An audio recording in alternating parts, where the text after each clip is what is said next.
we go. I like that. Hey, what's up? You're checking in to That's 86 podcast. I am your host. My name is Brian Fennell, also known as Bry Guy. And to my right, Theo the Chair. All right, man. That's the type of time I'm on today, man. I'm feeling real good. I love the colors you have on. Definitely within that hat. You know, you got the teal with the grays going on. Oh, that's charcoal. Black. Yeah, I'm there, man. I see what you're doing. Man. It looks great. Yeah. Appreciate it. Thank you. Yeah. Just to let you guys know, we got like our little rings going on. They're ribbons. These are cigar ribbons. I guess I was going to try to Wonder Twins activate. Oh shit. Oh, and it connects like that, baby. That's how it goes. You know what I'm saying? We just did a whole little fist clink thing. Let our ribbons connect. For the blind people. You know. Yeah, man. So I guess I'll start this off. So That's 86 podcast is usually just about topics that we face in the hospitality industry. Things been rolling real good. A lot of great feedback from all you guys. Thank you for listening. We do sit here and we drink throughout it, so things can get kind of crazy, but never too crazy. You know, just our opinions might get a little bit more. Mad water on deck, always. Yeah, there's tons of water. Whole case over there. But yeah, so I mean, we just see where conversation goes. Mom Dukes. Hey, hopefully she yells down here, say hi guys. I might have to text her to do that, you know. You know what I'm saying? It's cameo time. It's cameo time. You know what time it is. Come through and just say, hey guys. You know, with this whole strain of voice that, you know, because people are just like, oh, that's sweet. You know. Yeah, it make them think about their own mom. You know, it's beautiful. The heart. It's beautiful. All right, so I mean, how you feeling? What's up? Me? Yeah. Tired as hell. Just trying to keep my eyes open. I told you that the tea I was drinking was echinacea, aloe, blueberry, and lemon, but I'm pretty sure there's some sleepy time in here too. Oh, nice. So you're just gonna be really grooving. Mm-hmm.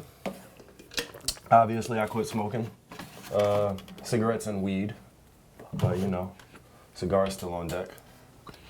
Yo, this is beautiful. Yeah. Like the pull on it is it's so clean. This is so clean. Bitch, I'm gonna be gone in like 10 minutes. I know. No, it's not. Nah. All right, so smoking a cigar. It's called La Aroma de Cuba. Is it aroma or is it just Roma? L-A, Aroma. Yeah, La Aroma de Cuba. Yeah. Handmade, imported. Yeah, man. This is gonna rock. Yeah. So, what else been going on in your week? Took the kids to the woods the other day. We found a fire pit that was already kind of going a little bit. So I made them gather firewood for me. I showed them what to grab. I got them to grab some kindling and stuff, a little bit of dry leaves and shit like that. And then we played with a fire for about an hour and a half, 2 hours. That's cool. They were loving it. Just throwing shit in, throwing all our trash in eventually. Mm-hmm. And they just were happy to just run and keep gathering stuff and tossing it in. It was amazing. I mean, cleaning up the environment. Yeah, I mean, depending on air, yeah, I was like depending. I was gonna say depending on the trash that's getting thrown in there, you know. No, it was a good bit of plastic. Okay, all right. But yeah, took the kids to the park. Well, actually, there was a park in the woods. There was like a little jungle gym and a couple swings. So that was pretty good. It was refreshing. The little girl was like, man, I think you forgot to ask us if we had to go to the bathroom before we left today. I was like, oh, really? Why? She's like, because I got to poop. I was like, well, I got wipies. Look, there's the woods. So the kids got to go poop in the woods for the first time. I mean, what is that? Fertilizer for the land? For everybody, yeah. It's good for everybody.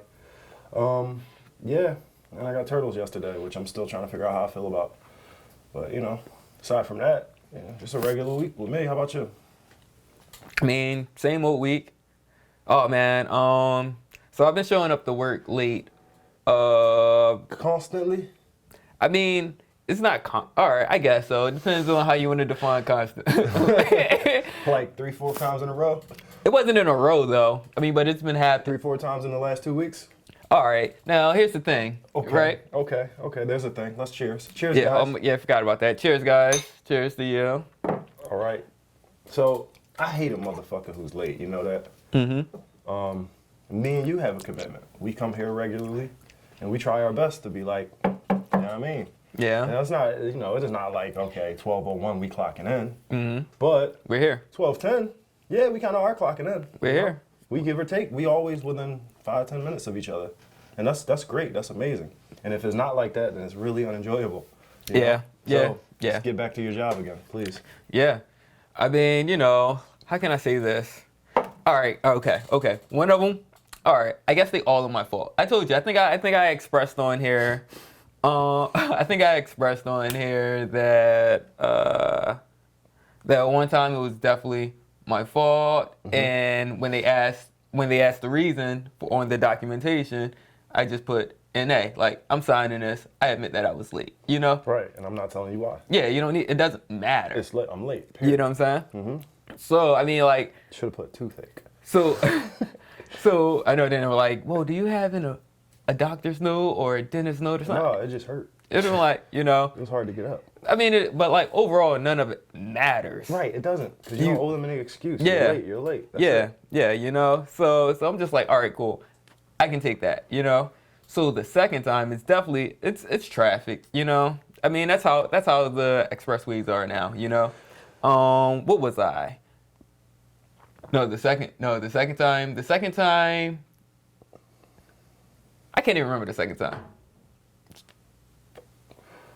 Well, I can't remember the second time, but it did happen, right? And then the second time is when they changed the schedules to a time that didn't seem right. oh, okay. And I was just like, be here at like 3:15 or some stupid shit like that. yeah, but it was like 7 a.m. and it's like the store doesn't open till 9. And then they said, well, we're changing how things go because like since all the looting, we don't want managers to open up the stores by themselves because the Okay. end time is usually 8 o'clock, which time I usually show up. I got you. So I was just like, oh, I didn't know if that was a typo. It wasn't a shipment day. Do you get your schedule like digitally? No. Okay. It's a piece of paper All right. that you take a photograph of. Oh, in the back. Yeah, or Hang it on the wall. or you hope that they don't update it and just you're not kinda just there. ignore it and then just live your Because it life. always says subject to change, and it's just weird. Yeah. Okay. So I was like, oh snap, my fault. I thought that was a typo or whatever. All right, it's cool. Don't matter. All right. Third time, I get there 2 minutes late. I was supposed to be there at 9, and I got there 9:02, and they were like, it had to be traffic. It had to be the bus. I was just like, yeah, and they were like, still got to write you up because if I don't, then I'm going to get in trouble. And I was just like, you know what? At least I'm here. You know, I was like, at least I'm here because you know me. I could have not shown up at all, or I could have just shown up 2 hours late. You know, it got to be that extreme. You know, it's like, all right, whatever. You know. That's crazy. Yeah, I was just like, damn. Can I tell you how I feel about it? Damn. Can I tell you how I feel about it, or do you want to keep finishing? No, you're right. Finish up. Well, first I was gonna be like, damn, you got rolled up for 2 minutes? Ain't that some bullshit? And then I think about when I'm a bartender and I'm expecting this swing guy to come in, and he's supposed to be here at 6.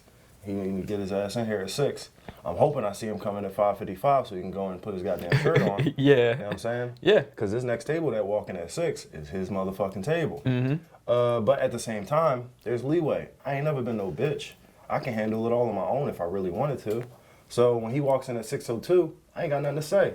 I salute my mans. You know what I mean? I'm like, yo, you could have spent 2 minutes talking to the hostess, right? Yeah. You could have spent 2 minutes outside running into a regular that you see and you need, oh, hey man, what's good? Yeah, I'm about to get in there right now. Yo, before you go in, can I ask you a question real quick? You know, any of that type of shit could happen, right? So I always kind of give niggas a little benefit of the doubt for stuff like that.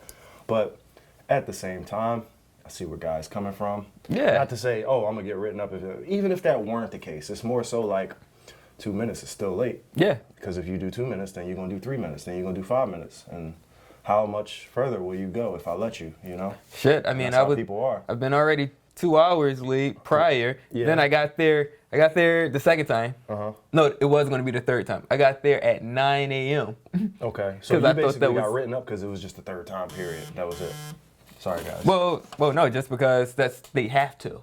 They have to. They have to. For Because if lateness? yeah, because if you don't, yeah, because apparently if they get caught, I guess you would say, because when the government watches the cameras, they're just like, hold on, you know, yeah. they actually do watch these cameras. Okay. So they're just like, well, if I don't write you up, then I'm going to get in trouble. I got so you. So I'm like, I understand. So there's no point in me ever sitting there giving you a reason as to why I'm late. You say you know it's the Yeah, bus. If it I'm is. if I'm 2 minutes late, you know what I'm saying? You know, because it could have been 2 hours when I'm, you know, Yeah. like how it happened before, or like I got like another time, which would have been a third time. Mm-hmm. Well, it wouldn't have been a third time. So on Tuesdays, I can't work at night, and they scheduled me for it at night. But I usually work in the morning for shipment and all that, right? Yeah. I got there to do that. Boy, I looked at that schedule. I was like, oh, I'm not supposed to be here at 3:30. Y'all got me on closing. Oh, I can't do that because it's the last day for class for tasting, and you know Everything kind of led up to that day. You got to be there that day. Fuck that. So- spend your money on that shit. yeah. So I was just like, oh, I'm not. No. I was like, I'm not. I can tell y'all right now, I'm not coming in at 3:30. I'm not closing. I'm using. Can I use a sick day? Because Yeah. I'm not coming in. It's like, yo, I work here, Like, but y'all don't own me and shit. So, yeah. So it's just like I don't know, do but you use a sick day?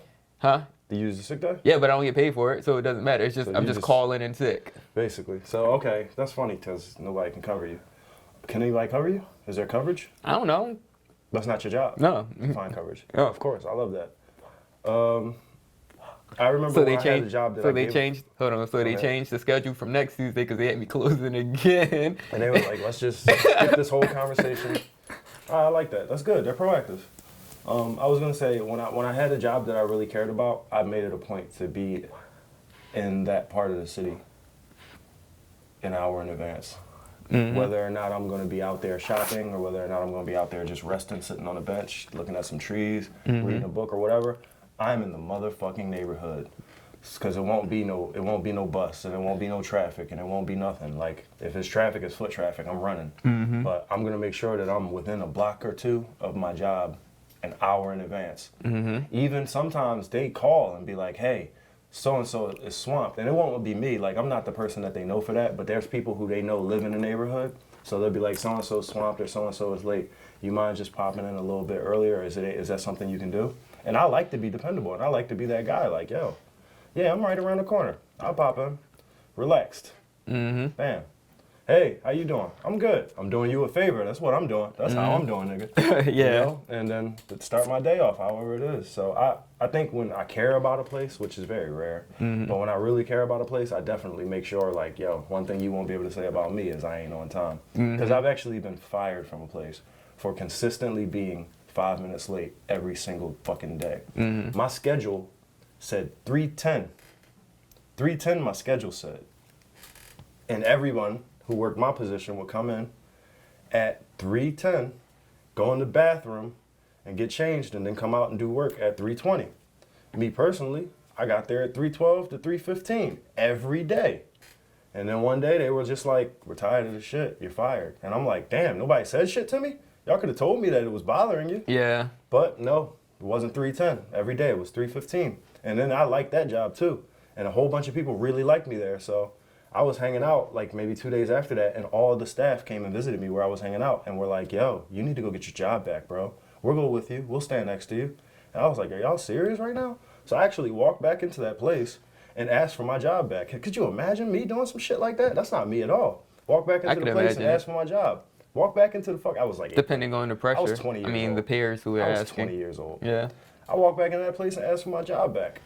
And they were like, "No, you were late every day. We gave you chances. We gave you chance after chance after chance after chance. This would be like your 20th chance, not your second chance." Yeah. And I'm like, all right, hey, I tried. And that's what, yeah, and that's why I understand everything. You know, like I understand my actions. Like I'm, like it's not like I'm like that's why I just walk in. I'm like, all right. But like, notice I said care they have a lot. Yeah. I said care Yeah, a lot. yeah, yeah. And I don't assume that you care about this job No, that you have right they now. know. I already told the GM. Right. Everybody already knows where I stand. Yeah. They got a whole stack. I'm pretty sure they printed out late forms just for me. I was like, y'all already got it? I was like, It's like, these. oh yeah, they just came in today. I was like, they these all pre-signed with got your it. name on.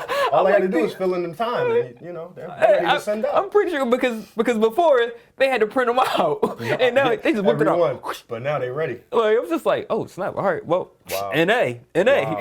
yo, like, yo, I'm signing it, you know. Well, just so you know, I got an email from them, like a seasonal email, and they were like, something, come in, refer to our wine specialist for this suggestion to pair with your meal. And I was like, man, fuck y'all. Fuck with I ain't with that. I appreciate that, man, because you know what I'm saying? Like, Loyalty, man, bro. you already know I'm the way that I am right now. Yeah, exactly. It's just you know what? Fuck your wine specialist. I'm gonna go to the real wine specialist. He's a cool guy, man. Yeah, but still, he ain't my nigga. Though. I know, I get you know it. what I'm saying? I know. Yeah, he's cool. He's a cool I'm guy. on my Fred shit today. Fuck that. I'm riding with you, nigga. Despite what you say, I'm riding with you, nigga. Yo, man, I appreciate that, man. That's love, and that's what we do here at That's 86 Podcast. We with each other now. We're riding. Yeah. Oh, but yeah, man. Hopefully your friends are just as good as mine, man. I doubt it. But yeah, I mean that was that. You know, finally got my confirmation, I guess you would say, from Naviant that we're all good. Bygones be bygones. I saw that. I don't know if I fucking liked it, but I saw it. It's cool. I appreciate that, I think man. I lost connection.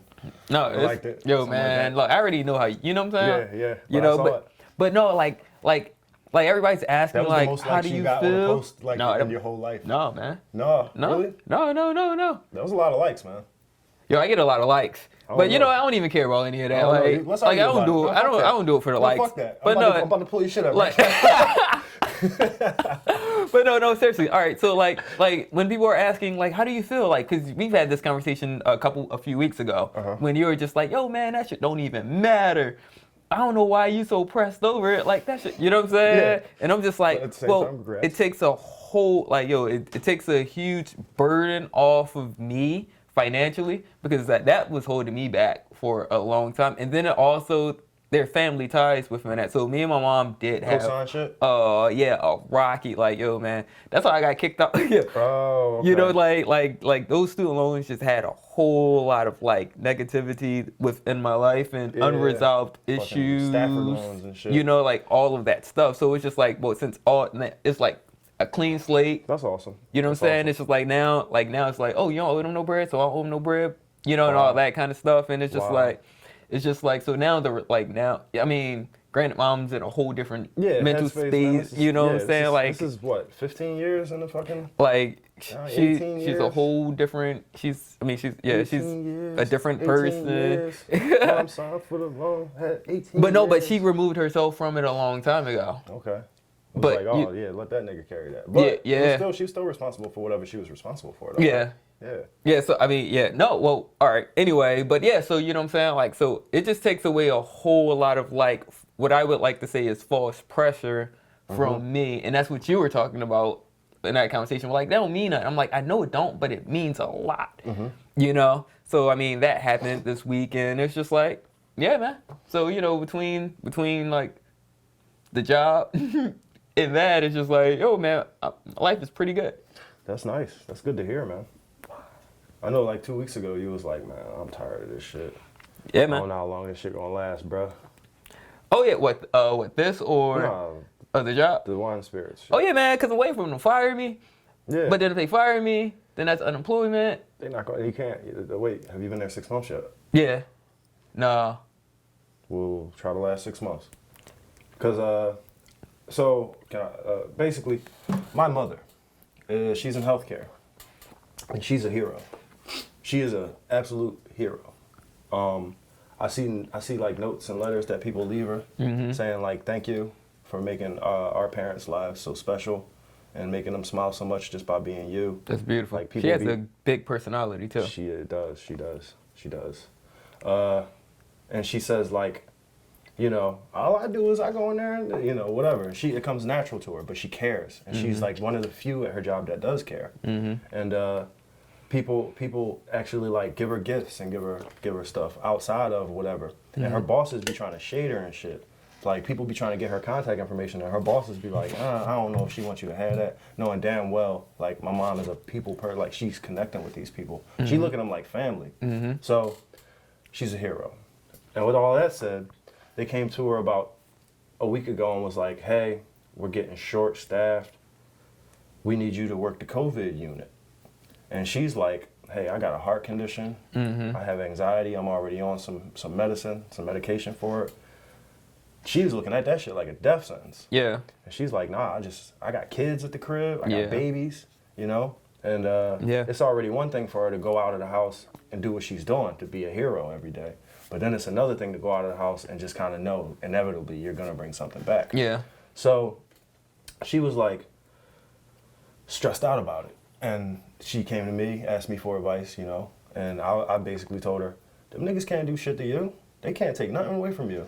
You give more than anybody else in that place. So I know for a fact you will not get fired. You will never get fired. Now, if a nigga want to write you up, or a nigga want to sit here and try to convince you to be afraid of some type of slap on the wrist or some shit like that, you could tell them to suck your dick, and you can continue to work the same schedule you work, and I bet you they can't afford to get rid of you, right? So she went to the doctor.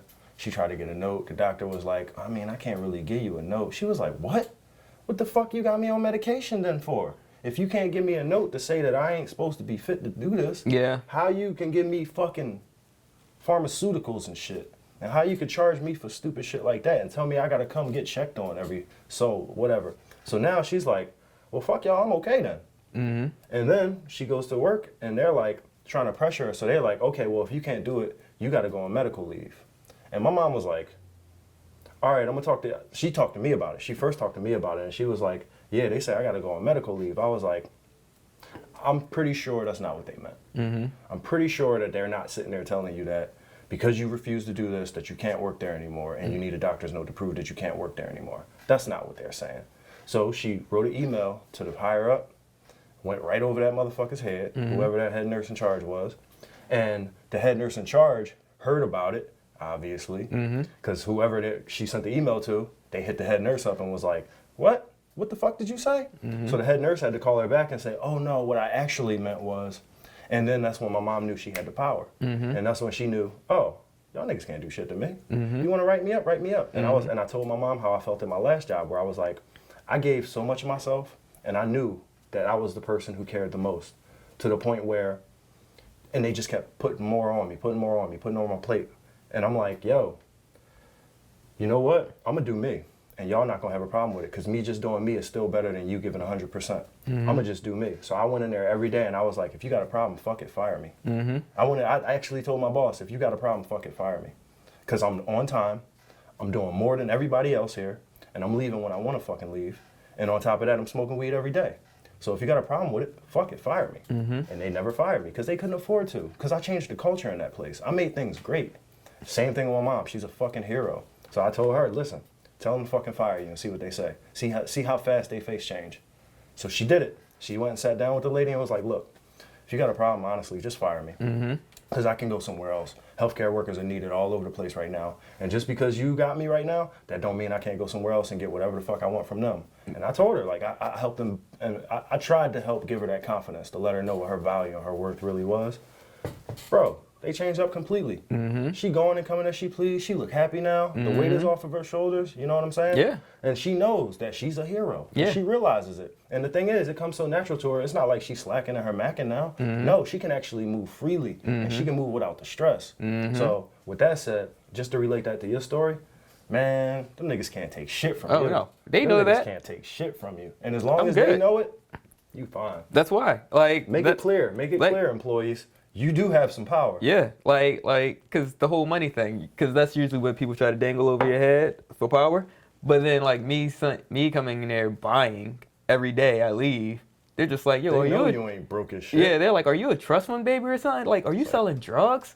Huh? That was sad too. A little bit. That was sad too. And I'm just like, I would probably, yeah. Yeah, I would hold that against the person. I would write that down and save it for later. I chill. Get it in an email. No, I'm just saying. Write it down, save it for later. So I'm just. They accuse me of just in case I have to. Yeah. Because I go to war. Yeah. I go to war. So then, like, I already have a relationship with the person, the hiring person, right? Who's not. We had a conversation on what my goal is. And it was wrong information that they led, which got me in the position. So no matter what, I'm still just an associate. I'm a clerk. but it's so valuable because Look at you. I'm, you know, because not only do and you care, and you not only do I know, of it all. yeah, not do I only know wine, but I know distilled spirits. Right. So when people when people come in, everybody's just like, Brian, Go and talk I'm to just him. He knows. and I'm just like, nah. They told This me is not a I part of my wasn't job. qualified for that. So there's a person there paying for that. So I'm gonna shift that way. straight You know up. what I'm saying? Like, I feel that. I can also tell you where I first got this shit from.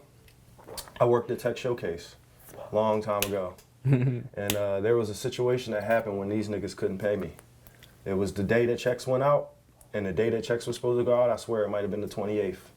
Or no, I think it might have been the 28th, and then they told me that, oh, we sorry, it's gonna be the 3rd. And I'm like, the 3rd? No, that's fees, cuz. I need rent. Now, I'm not being irresponsible. Y'all being irresponsible. And my boss was like, well, listen, that's just how it goes. It's not just you. Everybody's got to deal with it. I was like, oh, really? So I sent the email to his higher up, district manager. District manager ain't get back to me in one day. Sent it to his higher up. Now I'm talking to the VP, bro. The VP hit me right back and was like, I'll handle it. Talked to the district manager talked to the general manager. General manager was like, yo, I'm gonna write you a check out of my own account. I was like, cool, as long as it gets paid. I needed to get paid. Yeah. And that was the day that I realized, you know what? Y'all fucking can't squelch on y'all commitments. If I can't squelch on my commitments, y'all can't squelch on y'all commitments. Fuck that shit. And I will find whoever I need to find who's gonna back me up with that shit. See, and all right, because that's all right. See, like, and that's why I leave a lot of places. This is not the topic at all yet. But even still, like, the reason I hop around, or that I was hopping around, like, I still hop around, is because definitely within the restaurants, because I work for a lot of like smaller business, family-owned joints, and then reasons like that. Yo, I just inhaled it and it didn't kill me. Oh man, that was the one I just released. Wow. Not that video, crazy. but that video. That's that one today when that happened. That's wow. But Sorry, go ahead. but yeah, it's like from all of these places, because you know, like I started out with Farmer's Cabinet. That was one of the first bartending early gigs that I got. And we all know what that guy did. He's still running from the fast food. No, but I got my bread though. You got your bread though. But everybody else is still sour from that, you know? And so I just learned how to move a lot differently after that. So when I got to Urban Farmer and that happened then, I was just like, wait, this is corporate. Wait, no, y'all, that's not supposed to happen in an establishment. This is a hotel, like. Yeah, y'all got millions. That's not supposed to happen. Y'all got investors Here, and then you say we gotta wait till next board. Gotta wait till next paycheck and then all that comes in. It's like, nah. How you expect me to get here tomorrow? No, yeah, you don't pay me for what I did a week ago. 2 weeks ago. Right. You know what I'm saying? It's and just then like, how do I believe you? How do I come in and just keep working for free like this? Yeah, so that was the ultimatum. It was just like, all right, cool. Because everybody always thinks that, you know, like you're going to buckle. And that's why I rolled out of Urban Farmer. Who was I having a conversation with? I was having a conversation with, was it Amanda Golden or Danielle? I was having a conversation with one of them, right? And I'm sitting there just like, wait, you have to understand. You know what I'm saying? Like your check. Oh, so it worked out for you guys? You guys got your salary? Oh, you got money, huh? Like, but all of us who are your hourly employees not getting it, and I know it's not just me, but that's just like, well, you guys aren't, like, you guys can hustle, you guys can do something, you know what I'm saying? Right. And then it was just like, are we not your team? You know, so then they were like, well, certain people will get it, and you don't work enough hours for us to sit there and like really try to get your money. And I was just like, I'm out, I'm done, I'm done. And I walked out. In the middle of a fucking shift, I hope. Yeah. I hope. Yeah, because I'm not doing it, you know? Yeah, I'm not. I'm leaving tonight. This is my last day. No. Give me that bread. I'll take it to the table. No, because it wasn't the middle of the shift. It was the beginning of the shift. Hell yeah. It was just like, because, you know, like, I just can't. No. No. No. And the thing is, when I got my check from dude, I walked around. And I let everybody know I got my check. Hey, yo, did they give you your bread? Oh, well, shit, they gave me mine. Why? Why they give you yours? Because I fucking complained about it. Yeah. So then everybody got their checks. Everybody except for the bitches, except for the bitch ass niggas who was like, oh, that's okay. The third ain't that bad. It's only like 5 days. Yeah, all right, whatever. Yeah, I'm pretty sure them niggas ended up waiting longer than that. So. I mean, it's so interesting because all of the guys that worked at Farmer's Cabinet, not to be confused with Urban Farmer, all of those guys are the guys that like definitely one of them is someone we spoke about recently on the podcast. You got this back, right? Yeah, I think we got 6 of them. All right, I'm gonna give you money for one today. All right, cool. Wait, where's that? Oh yeah. It's one of the people who they're just like, oh, Frank, like they all know that I got my money from that guy Adam. What was it? Adam Schmitz is his name? Can't remember. But yeah, all of these guys are still sour because they actually did have a case on them. And they still didn't get him, and the feds are still looking for him. But it's just like, he didn't open up so many times. I went through the legal system to get my bread. Oh. So how did you actually go about getting your bread then? Well, I mean, it wasn't You didn't use me. You didn't use No. You didn't use like intimidation? No, Any criminal tactics? No. Bust out no tires? No, I did nothing besides I just made a phone call to my team. And then my team being like, influential people. Like, did I have a manager at that time? Like for my brand. Right. You had a publicist, you had a manager, I'm pretty sure you had a lawyer as well. And all of that. That was man, that's a sticky one too. But lawyers, goddamn it. Sorry. But yeah. And I was just like, guys, I'm sorry, I can't pay you because this guy isn't paying me. Oh. So then they're just like, whoa, they're just like, oh, you're messing with our bread. Yeah. Boom. So like I was like, no, I was like, yes, I got like so many bounce checks and all that. So they're like, oh, we getting all of that, So every fee, that came, got all of it. And he just gave it to me flat out in cash. And all of the guys that's influential now at under the same umbrella we were at one point, are still just like, Brian got his, like, I don't know how the fuck he pulled that off or who he is and all that kind of stuff. So I think it's a lot of like back history within that, like why things are the way it is, like animosity that has nothing. What you mean, like hate and shit? Yeah. Okay. Hating ass haters, man. They're gonna be haters. It's just like, whoa. And that's because it's just like, stand up for yourself, Yeah. That's the thing. It's like, when you watch somebody, me and my homie were talking about domestic violence yesterday and like how you react to that, like in public if you ever see it. And it's like, I can't stand up for you if you can't stand up for yourself. It's really difficult for me to stand up for you if you're not standing up for yourself.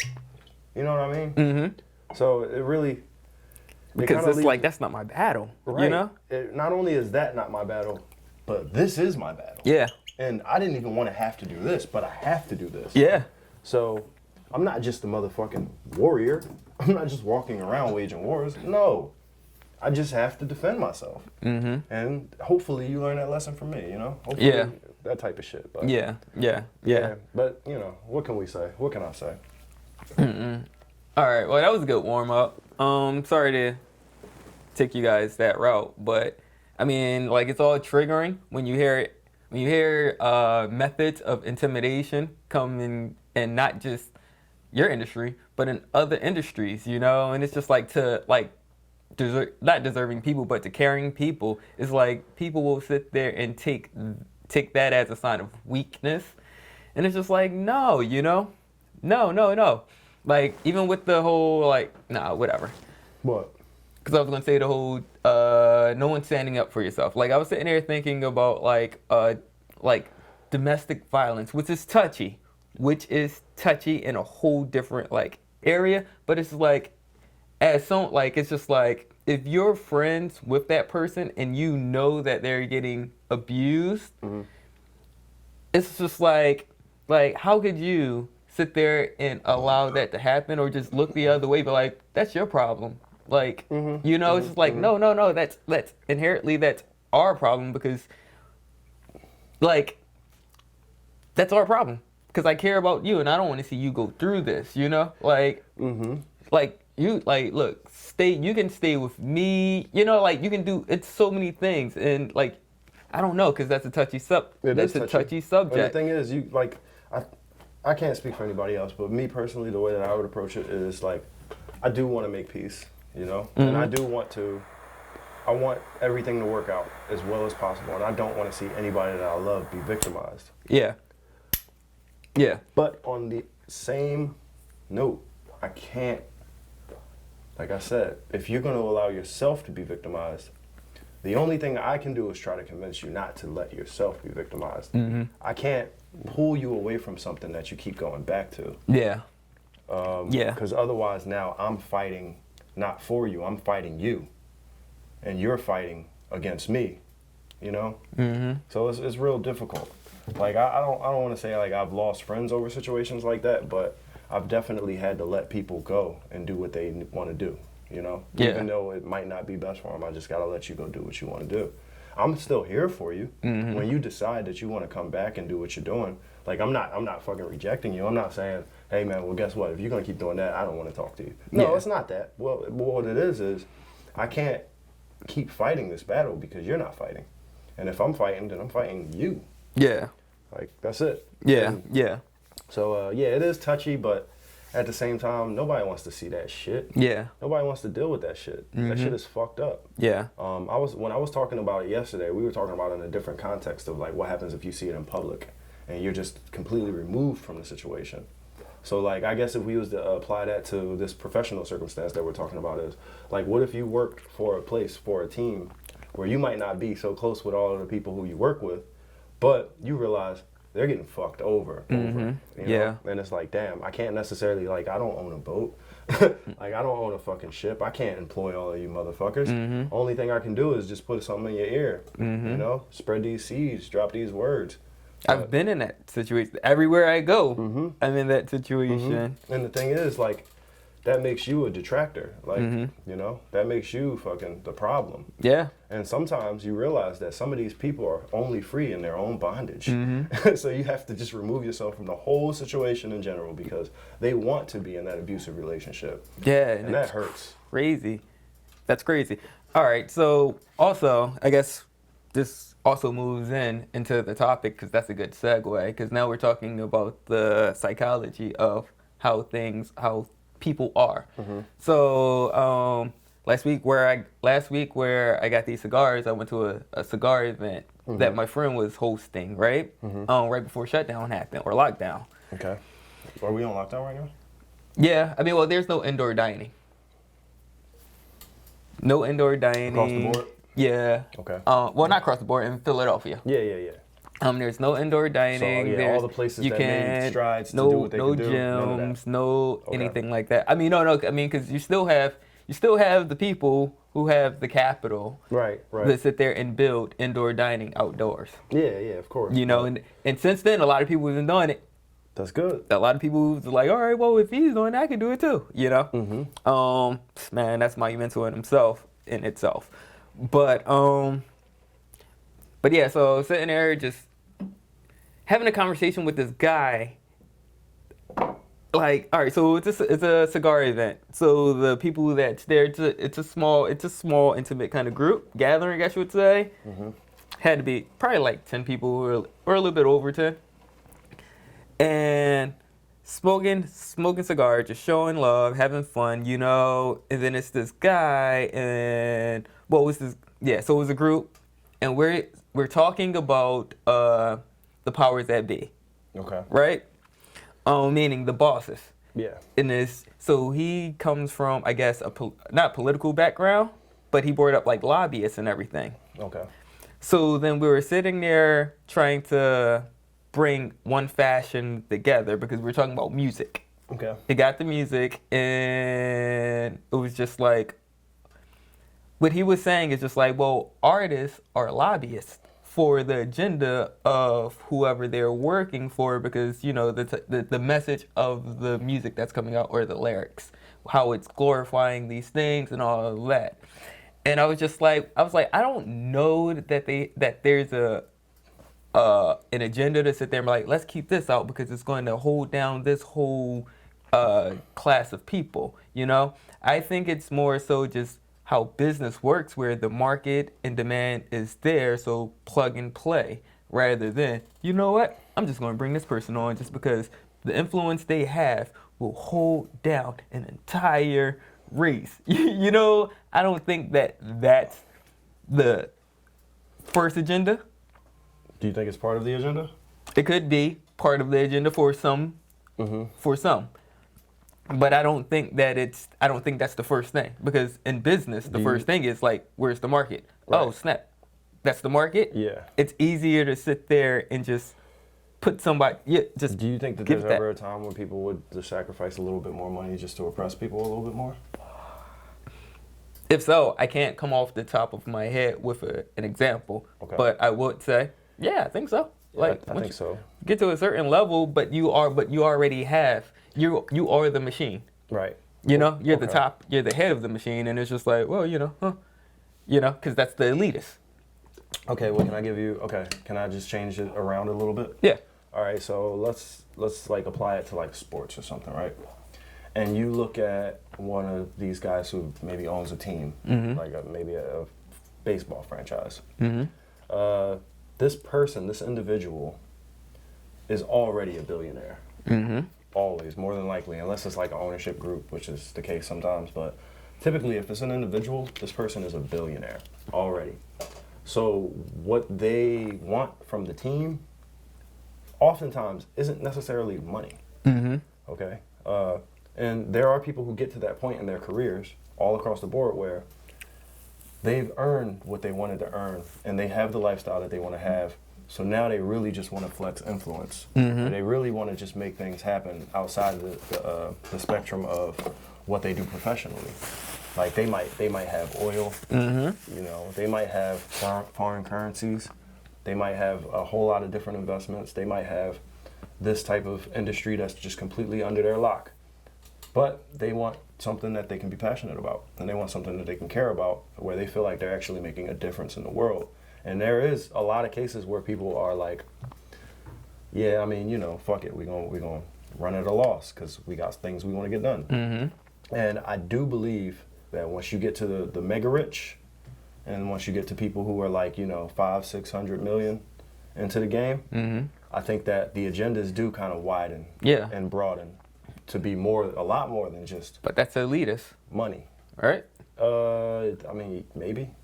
I mean, yes, definitely, absolutely, of course. Yeah, percentile. Of course, but at the same time, there's like, you think about a person who's like, you know, 21, 22 and just born into that type of shit. Like you look at the Rothschild dude. I think it's David Rothschild or whatever. And this motherfucker's on Swiss commercials, you know, climbing mountains in the North Pole. And like, that's what he cares about. Yeah. He's not worried about bringing in no bread. He's not worried about, you know, anything that has to do with any money at all. He's going to spend money to do what he wants to do. And to get his agendas out. So I do think that there is an arm of society that is more focused on, you know, how they can change the world than they are about putting anything in their pockets. Yeah. I mean, and they're a lot more influential than any of us can give them credit for. Well, yeah, and within that's all right, so within that conversation, because then I went into broadcasting, I was just like, you know, like Clear Channel Rupert Radio Murdoch, 1, how that all Ted started Turner. and all of these kind of things. So then it was just like, well, within the music, Clear because then I went to like Diddy, right? I was just like Diddy. Like if you're doing a song that Diddy's producing and you name anything outside of Ciroc, he's gonna say, yo, change that from that vodka to this vodka, or change that from this, you know? Like, all right, no. Yeah. For the culture. To this, It you might know what not I'm saying? even just be to put money in his pocket. Yeah, It might be not to make gains. Yeah. The culture. Yeah, now like that's also, you know, conditioning, grooming, like, because you hear it through the music and all of that, so it's like, all right, well, you know, but he's like, well, what about the weapons and all of this jazz? And it's just like, okay, you know, the violence. So I'm just like, all right, so it's storytelling, right? And you're talking to an audience that you're speaking a language that this market, this demographic that you're catering to, they're used to that. And you're just pushing it you're just like, all right, the market's already here. This is what they want. And this is someone who has some influence within wherever he is at, he or she may be, to sit there and spread, you know, whatever that's I'm going to profit off of it regardless because the market is already there. Rather than me going out, sitting there, bringing someone who's going to try to change the psychology of anybody the masses. You know, like, so that one, like, so if J. Cole was doing what he's doing now in the beginning. Would he have stood out? Would people have invested in him? Probably not. Yeah, you know, and all of that, you know, so it's kind of just like because it's just like there's a market there for it, but he had to cultivate that he had to take it all the way, you know? Right. He played a certain game to get to where it's like, all right, well, I'm going to sit there and talk to nothing but women, like, you know, I'm going to sit there and do, you know, and then sit there and have that grow. That's his influence. I mean, it's not as major as like 36 Mafia's, you know, or I guess Young Money, you know. So it's just like it's all like these are people who they could have signed Eazy-E, you know. They could have signed whatever, you know, and they're just like, well, the market's already there. This is what we know. This is what's been paying bills and all this kind of stuff, you know. So that's where I'm saying the plug and play comes in. Now, how all of this moved over into the hospitality industry is just like, well, you know, like Hennessy, you know. Hennessy is just like crushing it because everyone's sitting there saying Hennessy. It's cultural. And now, now you got Jay-Z going heavy with Duce, right? The only nobody's going inside these nightclubs or bars or whatever. Not nobody, but majority for that certain demographic is sitting there looking for Perrier, Fernand, or anything like that. You know, they're not looking for any of that kind of cognac. It's Hennessy. If y'all got Hennessy, well, do y'all got Duce? It's like this the only ones they know of, you know, that market, you know, and it's still getting brainwashed to not have Duce as an afterthought to Hennessy. So it's like, all right, well, if everybody already wants this one brand, you know, you know, how impactful does the other person have to be, or this other product have to be to change the psychological or the mentality of the masses to call for their name first? And I was like, that cost a lot of money to sit there and hope for a 1% to 2% shift, psychological shift in thinking. Even more than money. I don't think it would be even possible with no matter how much money. Because it's money and influence. You need cultural influence. You really do. It's like social currency. You would literally need a reason to ask for the alternative. But is Jay-Z not like? No, social currency is exactly what he has, and that's why he could get it done. I don't believe. I know. It's how many years? How many years has he had Duce? At least like 10. We working on about 10 now, and it's just starting to catch on. Like, yeah. When I was working at the Fillmore, we had a whole lot of parties where only thing we sold was Hennessy and Patron, and then Duce Palooza came to town, and they ordered a shit ton of bottles, which used to be all right. Which used to be Henny Palooza. Yeah. They ordered a shit ton of bottles, and those bottles remained in our stock room. And because they remained in our stock room, we had to special them. And once we put them on special, now we're selling more Duce. Because people feel like, oh shit, not only am I going to buy it because it's on special and it's a little cheaper, but I get to flex with this bottle. Yeah. I never got to flex with the bottle before. Because it's actually a cool thing now. Yeah, it's a light, that's the whole thing. Like within influence comes, definitely within media, because that's where this whole conversation went. More so just like, well, if you're in media, because we're talking about ad space and radio and how all of this kind of stuff works, you know? It's just like, well, overall, when you're dealing with any strand of media, your whole thing, because that's where the storytelling came in, is creating a fantasy for people that they want to outlive. Yes. Well, live out, not outlive, but the experience. yeah, they want to sit The there story, all of that shit. and do that and like, yeah, man, I'm going to be standing on couches, you know what I'm saying? Like all of that kind of stuff, you know, pouring, you know, whatever, you know, pouring whatever out, popping bottles, you know, like everybody now is doing like in the wine world, not now, but more recently, savoring champagne bottles, which everybody knows is like not the greatest thing you should do at all with it because it's broken glass and you're losing out on everything that matters for the the experience of champagne is the bubbles, the effervescence, and all of that. You know, it's just like, well, you just lost out on all of that, but you're doing it just because, why not? Well, I mean, it's the same as the champagne party after you won the championship. It's just a fixture. It's not the focus. It's living out a fantasy. Exactly. It's just living out a fantasy. It's not the focus. It's just a part of what we needed to make it real. Yeah. We need this here to make it real. So, sabering bottles, you know? Motherfuckers want to savor bottles to make it real. It's not about the taste. We don't give a fuck. Actually, when it comes down to it, we're going to buy the cheapest one we can buy because none of us are really going to drink it. Yeah. If anything, we're going to... And I'm going to spit that shit back out because I'm afraid there's glass in it. So... No, when you savor, it's clean. But yeah. It's just a fixture, man. But yeah. It's just a fixture. Yeah, but that's still psychological. That's Sabre? still, huh? Sabre? No. Well, yeah, sabering. Yeah, Sabre, all of that. You know. It was an office joke. All of that. They know. You don't know. I don't know it. I'm sorry. Yeah, it's cool. I guess does that make me like Michael Scott? Because it would have went over him like yeah, like sabering. Michael Scott would have acted like he knew what the fuck it was. I'm like, yeah. Michael Scott would have been like, yeah, sabre the bottle. I mean, that's what you should do. You should sabre every bottle you get an opportunity to, you know. Dang. He would have rode that wave. Dang, I missed it. Dang.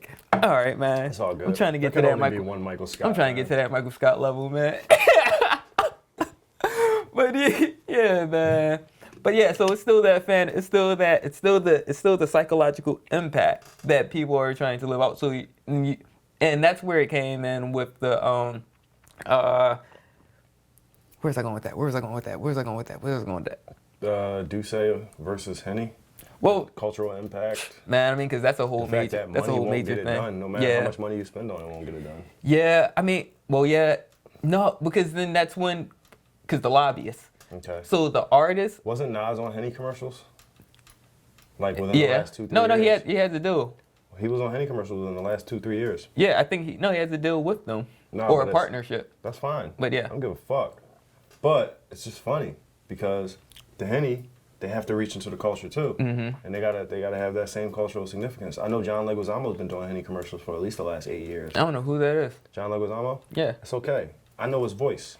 I can recognize when this nigga's describing the Henny because I watched The Pest 10,000 times. Okay. John Leguizamo is a Puerto Rican comedian actor. I never knew his name, but I do love him from The Pest. Nice. I do. Nice. I do. Well, there you go. That's John Leguizamo, man. He was also in Super Mario Brothers. Yeah, Luigi. Yeah. I never knew his name. Mm-hmm. So he's the guy in Henny commercials when you just hear the voice and you see the liquor flowing. So, yeah, that's cool to know, man. Maybe I gotta support him, right?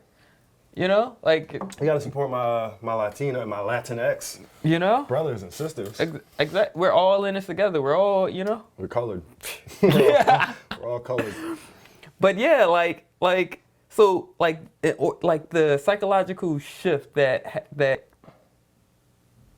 that you're expecting, no matter how much you put into it, is still around. Like, I mean, you would like 100%. You'll like everybody to sit there and do that, but in reality, it's going to be like 1%. I know, like, so I sit there and I wonder now, since it's like it got to be a little bit over a decade that do saving out. When this shit started, though, it seemed completely impossible when the shit started. What? It seemed impossible that any other cognac could take over where Henny market was at. Share. Any other cognac, but then you think about Remy. Yeah, right. Because Remy's You think about Remy. Remy has a fan. Yeah. There's a specific fan for Remy. Mm-hmm. Right, but Remy never was a Henny thing. Like Remy and Henny were always separate. Yeah. You know? So now you look at Douce, and you're like, damn, okay. So I start off at what percent? I mean, Remy was a thing. No, I mean, I guess I'm just that's saying 'cause- Remy and Henny were never a competition together. Oh, okay, yeah. They were never. Yeah. I never looked at like, oh, I can't get Henny. Let me get some Remy. No, Yeah, nigga, if yeah. I want Remy, I want Remy. Yeah, yeah. You know what I mean? Yeah. But with Douce though, it was like you said, it was like an afterthought. It was like, oh, okay, you don't got no Henny? Okay, well let me get some of that. What's that shit called? You know, but like, when he started out the first year, it had to be impossible, bro. It had to look impossible. It had to look like, okay, we got 30 bottles of Remy in the back, or sorry, we got 30 bottles of Henny in the back, and then we got this Douce that somebody gave us, like, promotional. And it's so crazy that And, like, honestly, we're not even gonna sell it. We're just gonna drink it as a staff after hours. that nobody within the at least hip hop community or culture is sitting there just still yelling out Douce, you know? I wouldn't know. Like, But I know that them airplanes is all over the place, and I would imagine that if you are associated with the airplanes, then you are associated with the Douce, I would imagine. But it doesn't seem to be that way, though.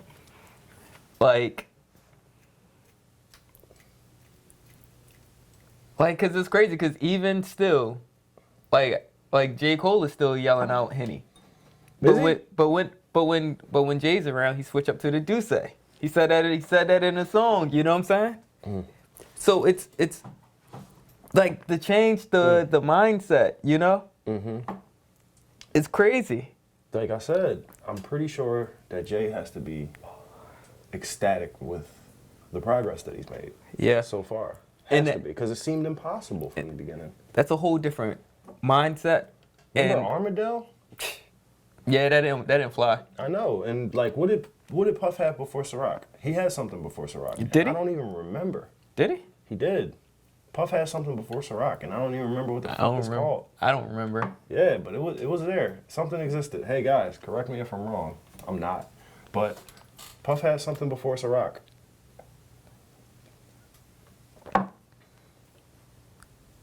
Wait, this just then. Breaking news. We're gonna go back to this, but like to that conversation because that's going to be really interesting. But Pennsylvania bans alcohol sales at bars, restaurants on Thanksgiving Eve as COVID cases climb. Just reported by ABC News. Tomorrow's Thanksgiving. No, No, Monday. that's Thursday. Thursday, okay. I thought it was Tuesday today. So Wednesday, yeah. But it's only, so it's on DAG. Yo, Mark is not going to like that. Oh, we got this. No. Retail is still open. Oh, okay. It's just, You're talking about it's just the liquor, actual. Yeah, it's just exclusive apparently to bars and restaurants. So Pennsylvania's forcing everybody to go to their retail shops to get all of that money. It's fucked. That's so fucked. That's fucked. That's How are you gonna ban my restaurant from selling liquor if I bought all this liquor and I have a license to sell it? Yo, That's fucked. Mark. Mark, I knew where you were trying to go in the beginning. That's why you gotta change everything. Like Talking that. about Vetri? Yeah. All right, cool. Yeah, like, cause he seen it, he synced it. That's fucked up, bro. Yeah, That's fucked up. to pull that one off is definitely like, and it's just It's already sad that they monopolize the whole liquor industry in general, but to sit there and then like take away what little our public vendors have for your own personal Yeah. gain. for what? Like for what? So people won't go to the bars and restaurants, but they'll come to your shop. That's you know, crazy, guys. Your shop. Do you think that? No, man, I work for the ops, man.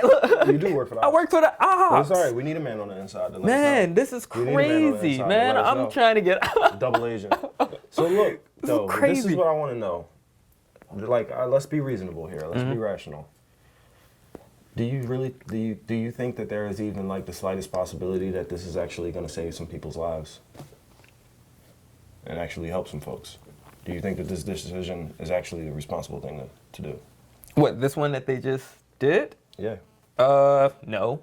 I mean, no, fuck what motivated them to do it. No. But don't you think it might help though? Don't you think it might be good for people? No, because people are just going to stand in line to get into all the retail shops. Which is going to expose them to the same shit. Yeah, which is, there's already Still a a line gathering. to get in now. Still a gathering. And yeah, they're going to be, now it's just So like, now there's even less retailers available to buy the shit from. But it's not like we Yeah. was buying bottles from fucking liquor. It's not like we was buying bottles from bars. We wasn't buying bottles. Oh from no, Ross, no, no, was no! we? You're just buying shots and mixed drinks. 12 shots. Yeah, I guess you're right though. Yeah, you need your liquor. You need your liquor. Yeah, Damn. like people like, but you have to understand, like Thanksgiving Eve is one of the biggest profitable, Drinking. Yeah, I know. you know, It's like the day. profitable days within like the the hospitality industry. I know. It's like That the and day. Christmas Eve. Yeah, and fucking And New the- Year. Yeah, and you know, like they already banned indoor dining. You know, oh, they nasty. Y'all nasty. Yo, man, yo, it ain't nasty. No, man, I'm you just know they consulted you before they made I'm this just decision. I'm just a clerk, man. I'm They just was a, like, yo, B, so what if we, no, because they know I would have said, no, man, that's not yo, cool. niggas is fucked up. I'm out of here. Oh man, Damn. yo, no, that's that. That kind of impacted this episode. That kind of impacted.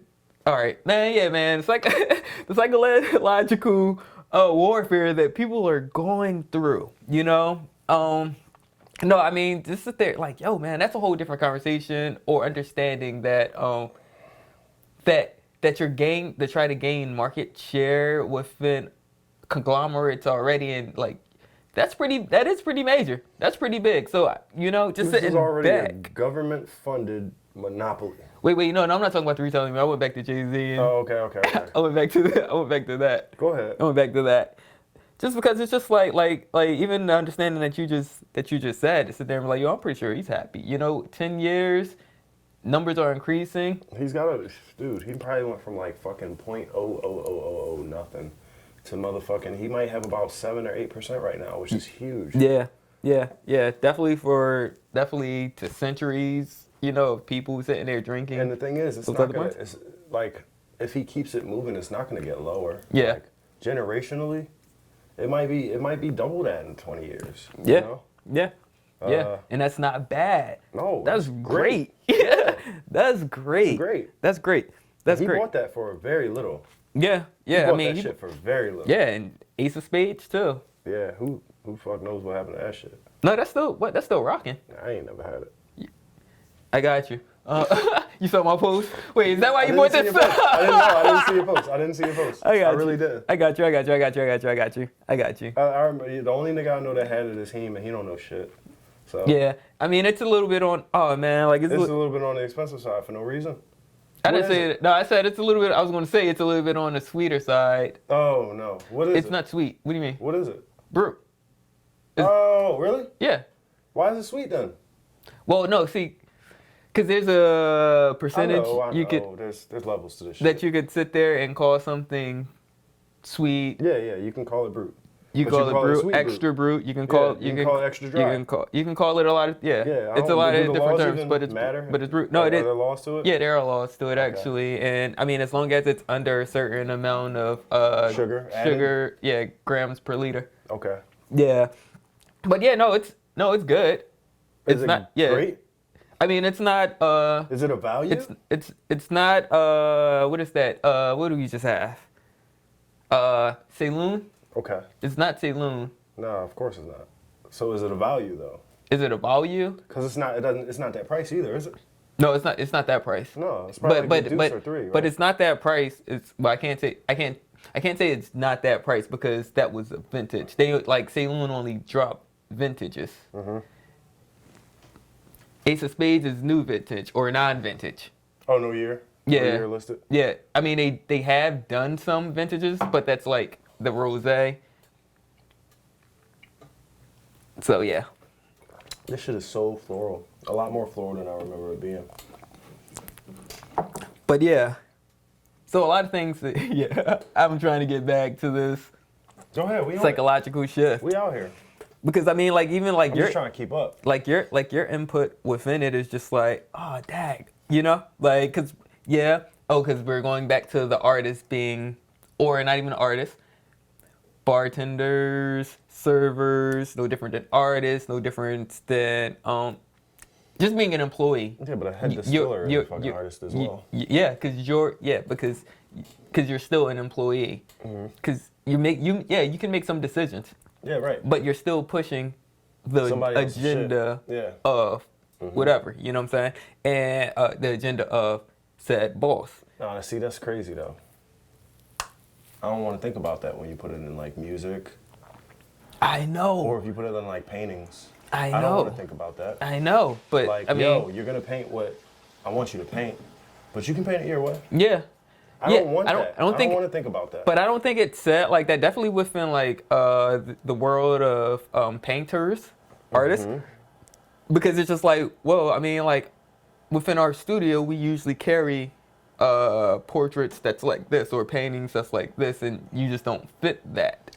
That is exactly how it works. Yeah, I mean, just like, it's just a classier way of saying, oh, we need you to paint like this. You can make whatever songs you want to make, but we're only going to put on the ones that we think people like. Yeah. Or we're going to put on the ones that push what we want. But that's after you signed, though. You know? Nah, even before that, like, there's a lot of contests and shit. There's a lot of stuff where people are like, you know, user submitted type of situations where people get a lot of exposure just based off of somebody picking their shit. And people going to pick your shit based off of certain, you know, requirements, certain features and assets that it may or may not have. So you do actually have to be a part of the conversation. You do have to be a part of the bigger and broader scale of what people want. Yeah. So, but you need to. But then that has to put you in the room with the toppest guy. So it's like, hold on. You know, like, what's your vision? Because this, you know how I do it. You know, like, and that's what you and I constantly talk about with this right here. What's that? With the podcast, which is just like, oh no, we started off with saying like, wait, am I sitting in the right spot? It's like, no, fuck that. We can sit wherever we want. Yeah. You know, until the network comes in and we're like, yeah, you guys can't sit like that. And it's like, well, why can't we? You know? But we're also having this like conversation the analytics say that right you guys now. need a little bit more red in the shot. Yeah, and it's just like, no, like this looks clean the way we've been doing it. You know, like. I don't know, you know? So, but we're having this kind of conversation, you know, like directly. Yeah. On air. Right. You know? So it's kind of just like this, to see anything change is already changing us in our integrity. So. But it really comes down to what the goal is or what the mission is. Yeah, I mean, so, but then that's still you, like right now, like, if we picked up a sponsor, they would have a mission, they would have a goal, right? And they would help us do what we do so that their mission and their goal can be accomplished, right? But we also have the ability to sit there and talk to the person, you know, where it's just like okay, what's your agenda? What are you trying to do? Because this is what we're trying to do. And if they don't align, we can easily sit there and both say no, you know? Yeah. Or we can sit there and say, all right, well, we're going to talk about this right in front of you so you know what's being said, you know?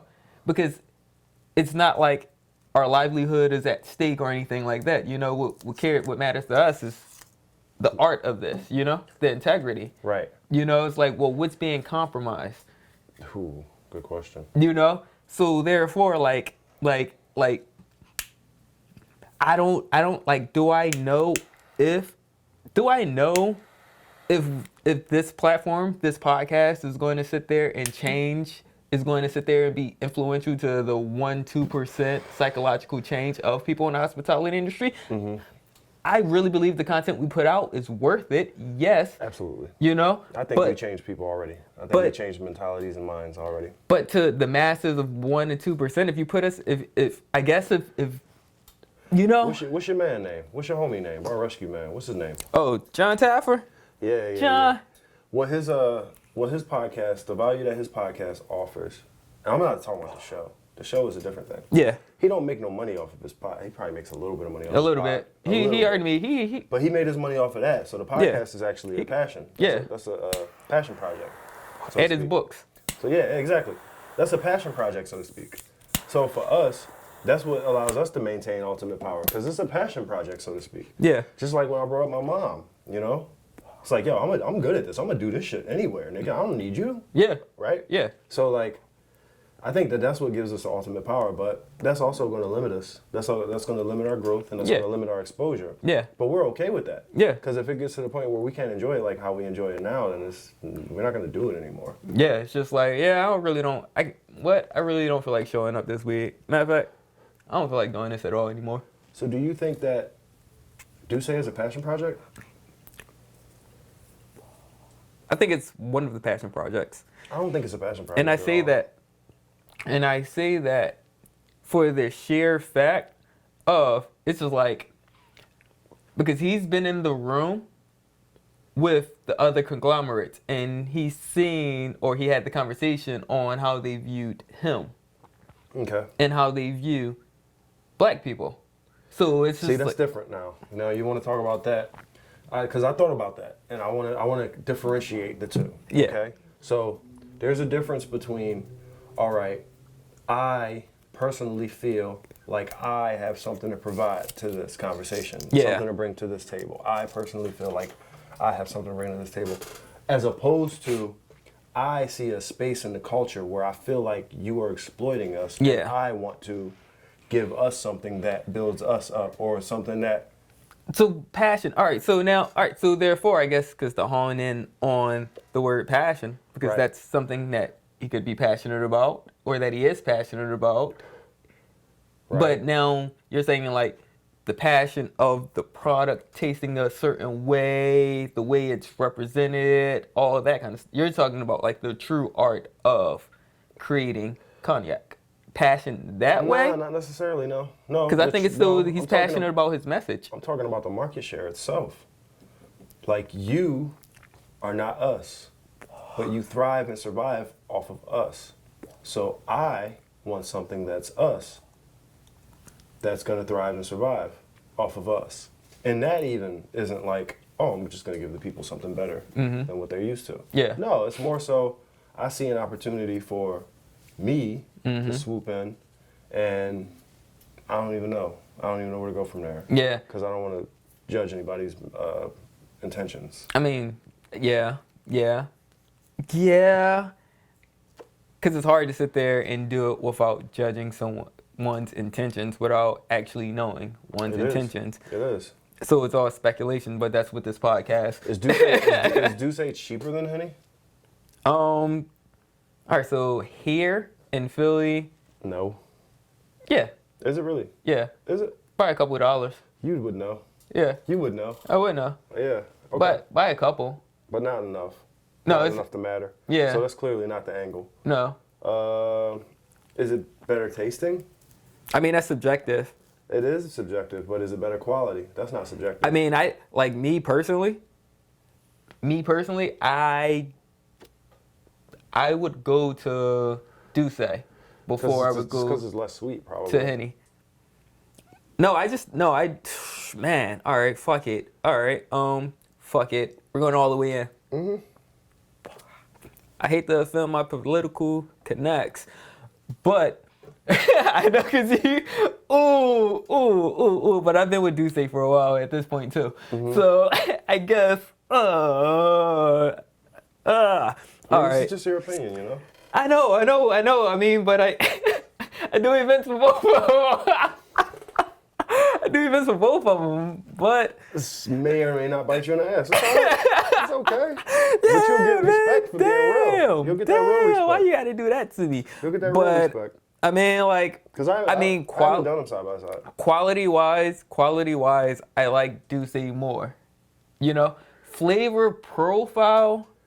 I can't say that I'm in love with Douce because I would rather go with other brands than Henny or Douce. I mean, Remy's shitting on both of them, But if you ask me. but I mean, not that last Remy we had though. Yeah. The 1738. No, that shit was the little guy. Yeah. Nah. That wasn't great. That wasn't for me. That wasn't. Yeah. That wasn't for me at all. Yeah. But like, 1738. but I still wouldn't want to go with. I mean, if I had the choice, I wouldn't go with any of those three. You know. Yeah. But if I'm comparing Douce to Henny, I'm definitely going to take Douce Okay. Why? because I think the quality is better. Just still in process? Yeah, because like That's what I wanted to know. yeah, that's what I'm talking about. When I'm Yeah. talking about quality, I'm not talking about flavor profile or anything like that. You're talking I'm about talking the process of mass producing this shit and Yeah. how much is lost. in it. Yeah, I think I personally do think that Douce's quality is better than Henny's VS. I'm talking about at the VS level. Yeah. I'm not talking about obviously. VSOP, Obviously. We XO, or can't speak anything on like black. that. We can't speak on none of that other shit. But I will Looks say like I this could, though. but- I will say this though. Yeah. It's they make less of it. They Of the produce Douce? less of it. Yeah. Yeah. So that would obviously be a little bit more quality controlled. if you think about it. I mean, well, but no, because if we're sitting there going through all of that, so when we're sitting there analyzing or going side by side, doing like Don Q versus Bacardi and all these, like these things in this manner, it's just like, well, I mean, of course, because these conglomerates been around longer, so they have more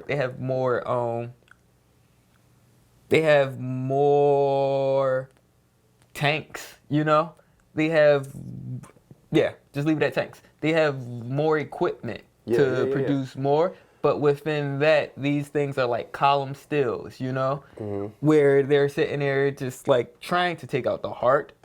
But I mean, if they're taking out the heart within the distillation process, you're not tasting that unless that's like, Because it's not coming in their regular shit. it's not. No. So now you're sitting there just going off all the estringers, and the conjungers, which is like, I don't know, but go ahead. So the heads and tails. So Okay. Yeah. So how much further into the heads or the tails that they're taking?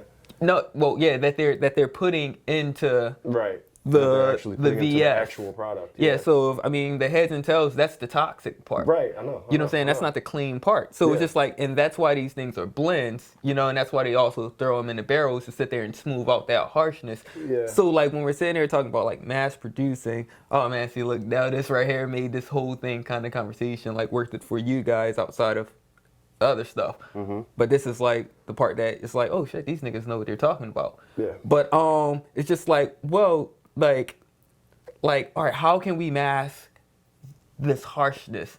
Well, we've been letting that sit in that barrel for what, 10 years? So we'll put a little bit of that. That's that balancing trick that's on the master blender or the master distiller to come up with a palatable, marketable product. But also, But they never bring up. cost efficient and cost effective. Yeah, I mean, because all that stuff would either become grappa, which is the bottom of the barrel kind of stuff. I mean, it has its place, or it just goes to fingernail. It goes to fingernail polish removers. They just sell that. They just sell that stuff to People cosmetics. use it for bullshit. Yeah. So it's just like, all right, well, before we get rid of all of this, can we sell this? Under our imprint. Yeah. Will people drink this shit? And how much are they paying? Oh, they'll pay $41 for this per bottle. Cool. Yeah. While the heart, the best part, let's do like $2,000 a bottle. Matter of fact, Right. 10 grand. Why not? Not know. only that, but every regular bottle that you taste might have a 0.5% of that shit in it. Yeah. Because that's the blending. That's the blending of all of their bad shit. Okay, so with that said, then I don't believe, based on everything that you've just said, I don't believe that Douce cares for quality. Personally, No, I see, know that they have we weren't to compete. What are we talking about? Are we talking about Jay-Z and Jay-Z's? This is a passion project for Jay-Z, or are we talking about? I'm assuming that Douce We're talking about Douce. has a fucking CEO and a board. Yeah. And a whole lot of people aside from just Jay-Z who Yeah. make decisions. So Yeah. I'm gonna just say Douce. Because that changed what we were talking about before then. Why? Because you asked, is it a passion project for For Jay-Z? him. Yeah. Yeah, And I now did. you're sitting there. Because those are two. Yeah, but these motherfuckers two work different. there. These motherfuckers actually this is their career. Yeah. So it is and it isn't. You know what I mean? It is and it isn't. No, It because is, in the his sense- passion, Go ahead. his passion is the influence, Mm-hmm. the cultural influence on, like you said, creating a market share for a cognac Right. that's black owned, Right. right? Where That's there why- was none. Yeah. But And meanwhile, you got these motherfuckers who work in these factories, and you got these CEOs and shit, and you got the board of this company who, honestly, they're not going to do it if you don't pay them. He may not be making money or seeing gains in his pocket from it, but they need to. yeah. So when I say is it a passion project for him, yeah, that's a real question. But for them, I know it ain't. No. It For can't be. them, it's different because Certainly isn't. their motives are different. And he can sit there and come in. He can come in and say whatever. Just like, all right, well, this is the vision for it. Like, I need it to be this, that, to fit in what he's trying to do. And they're just trying to emulate, the best they can, do for that. That's the only way I can see it, because, I mean, they have a boss. So, they're trying to accommodate his agenda. So you think they all got a bottle of Henny in their drawer? No, I think they got the Douce. All right. I don't think they got the I don't think they got the VS. Okay. I think they got the good, the extra. Okay. Like I'm able to grab from these tanks over here. You know what I'm saying? Yeah. But that's still like, cooking. Do you think they keep one for reference? Why not? Like I got fucking other bottles of wine. I'm sitting there. For reference. It's like the master distiller is sitting in the spot. Like, nah. That's not it. Not close enough. No, I don't think they're trying to replicate. I don't think they're trying to replicate. But do you think that they're in direct competition and referring to it? No, because the flavor It's just an profile. opinion. Yeah, because the flavor profile. If the flavor profile was really similar, then No, I'm it's like, not, though. all right, but it's not. It's so like Henny's like honey. you make it sound so sweet. It is. Man. All right, so we're talking about flavor profile. I mean, all right. Well, I'm going with the cherry, of course. Okay. Now I'm going with because cherry sounds so good, but I'm talking about like the bitter seed part of the cherry. Now this makes sense because it does come from grapes, and oh man, like all right. So what happens is I can't say that Henny does this directly. Okay. But they'll get their stuff. People who create brandy and cognac, right? They buy it from a lot of wineries. They source it from wineries. Now they source it could be the second press or the third press, which are the bitter presses, right? From wineries. And then they distill that. And then they distill that, and so it creates all of this kind of stuff. So so it's not off with this whole bitter cherry, because it could be a red grape, it could be a blend with a white grape. That's the whole thing about clear. They're just testing the flavors though. Yeah, they're just trying to make trying to keep it as consistent as possible. Yeah. But see, that's the whole thing about with distillation and winemaking is that the grapes grow, and they have their flavor profile from whatever that year yields and all of that, whatever it comes with that grape.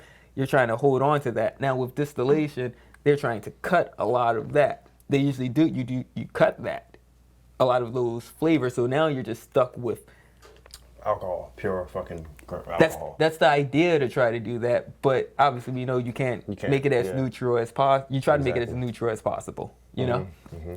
So by me sitting there talking when I say inequality, I do think they source their grapes from a smaller or a couple small growers or wineries. They get their second, third presses that come at more. That's a better quality. Word. And like that goes into what you were saying, smaller productions. Yeah. So a little bit more control. It has more control, but then that still goes to the production team and crew. That's just like, hey, let's get this partnership. I like how your operation is and all of that, and like from your second or third pressings, I would like to buy that. I would like to keep purchasing that from you. Let's get a contract. All right, from this small family, then they'll go to another small family, and and that's where the quality comes from. But it's all still within a region of cognac. So they could be going to the same people as well. Yeah, it's still pretty predictable to an extent. Yeah, so, and it's like, well, we consistent. won't use as much as that over there, Or people could just be like, yo, I don't really like them over there, so I don't like what they did Like to you be taking shit from our Farmer village. John? Nah, I don't really fuck with Farmer John. Right to the table. Yeah, So that's why I do think that they have a better quality on the production. All right. So with that being said, I guess we hopefully we help Jay-Z and do say, get that 1%, 2% psychological, change. Let's You know what I'm go, man. saying? Let's go. He cares about you. Yo, man, I actually know his team. Yeah? Yeah. I actually know his guys. So I've been working for a while. Cause I'm trying, yeah. Cause I have my own agenda.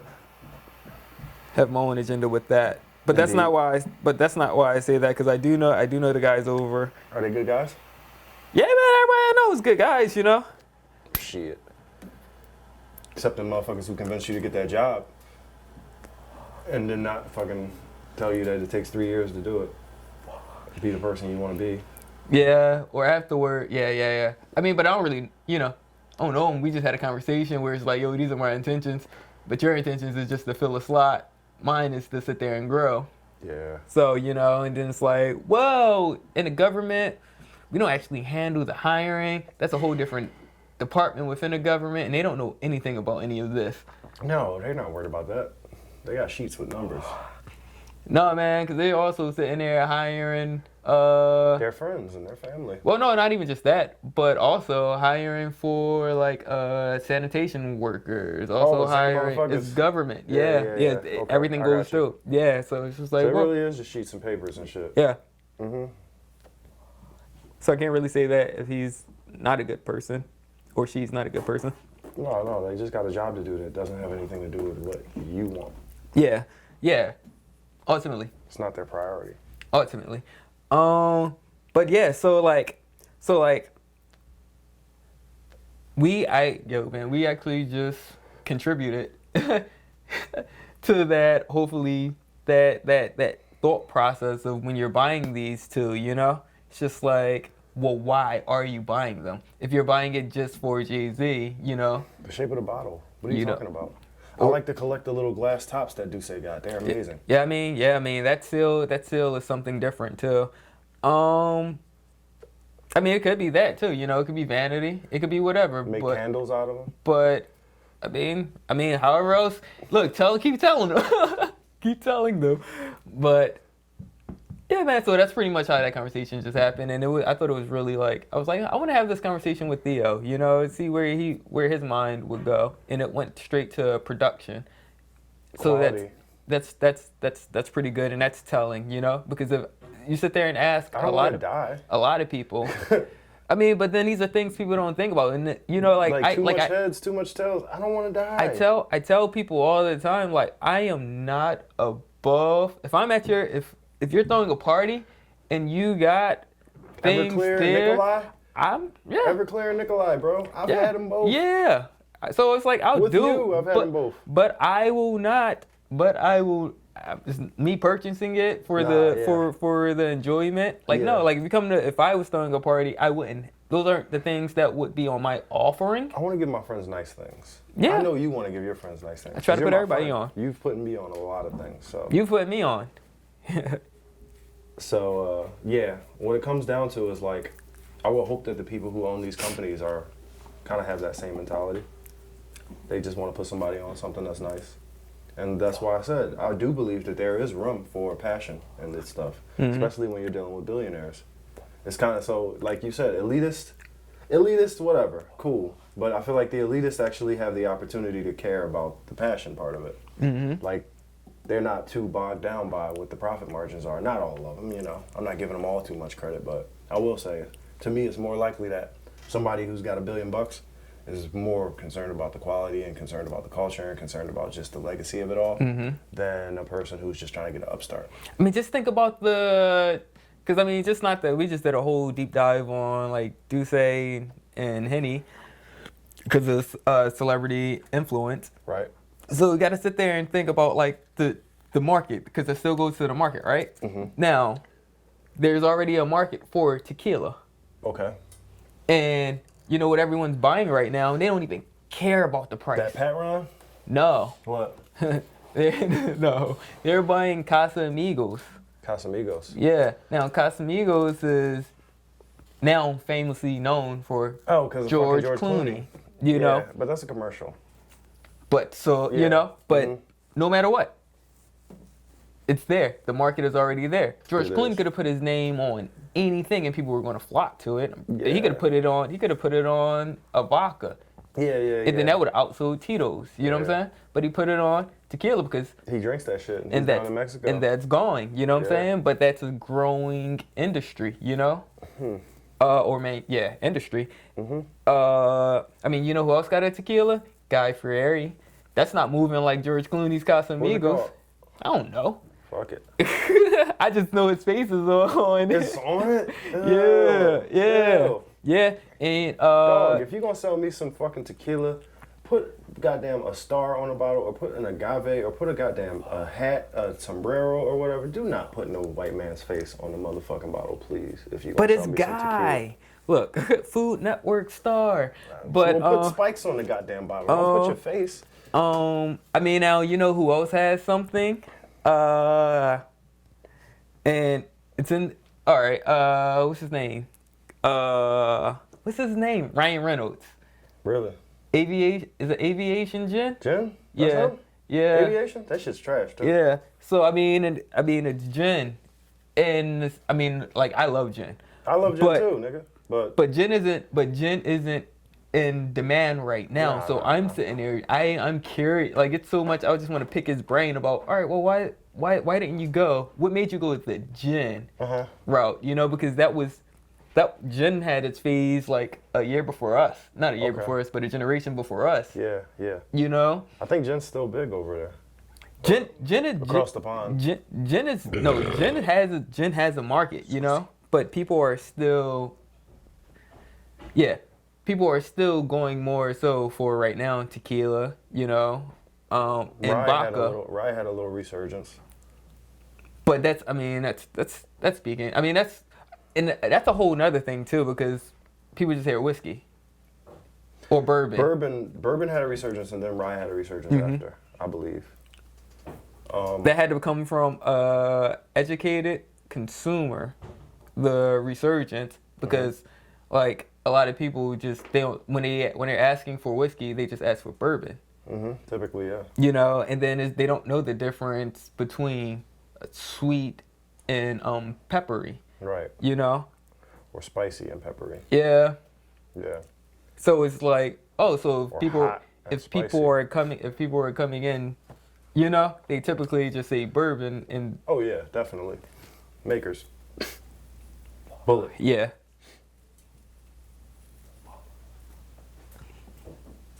But yeah, so I mean, like, who else has something? Who else? I didn't know Ryan Reynolds had something. Yeah, I didn't know either until someone came in there like, do you have that Ryan Reynolds? Like I'm learning about the celebrities that have these distilled spirits and wines. Like I didn't know that Raekwon had a Lambrusco. Yeah, he has a Lambrusco. And so, you know, Wu-Tang following, you know, it's just like, oh, Get snap. lambasted with this Lambrusco. You know, like I'm just learning a lot of like celebrities that's finding this thing. Like, you know, like I already know about, of course, Mary J. Blige's. She had a wine. Yeah. Was it a Moscato? No, that's what I thought. I'm like, yo, man, she has a Pinot Grigio. That's close enough. No. But this Pinot Grigio is Ramato, so it's aged on the skin, so it's a copper color one. Ooh. Yeah, man. Like a darker. Yeah, it's copper. So It's- that make it drier? Yo, man, I got a whole review on that. Okay. Refer them to the video. You know what I'm saying? Like, check it out when it comes out. But yeah, like, so all of these, like, all of these people with social currency influence. I mean, like Pinot Grigio, people come in, you know, They put like, ice in it. you know, or they just, or like Pinot Grigio is. It's a watered down grape already. It's a diluted grape already, so it doesn't have too much flavor already in it. You know, so it's just like, oh, so yeah, whatever. You know, you're an interesting kind of like person unless you get a well-known producer who actually produces it or cultivates it, right? You know, with care, but you kind of got to know. You can't get a Pinot Grigio just from anybody. No. You of course know, not. like it's. Like the list keeps going on and on. I'm just waiting for someone to a celebrity to sit there and just do a sake, and I'm like, yo, Yo. But Might have to be you. I mean, once I get that social currency, Yeah.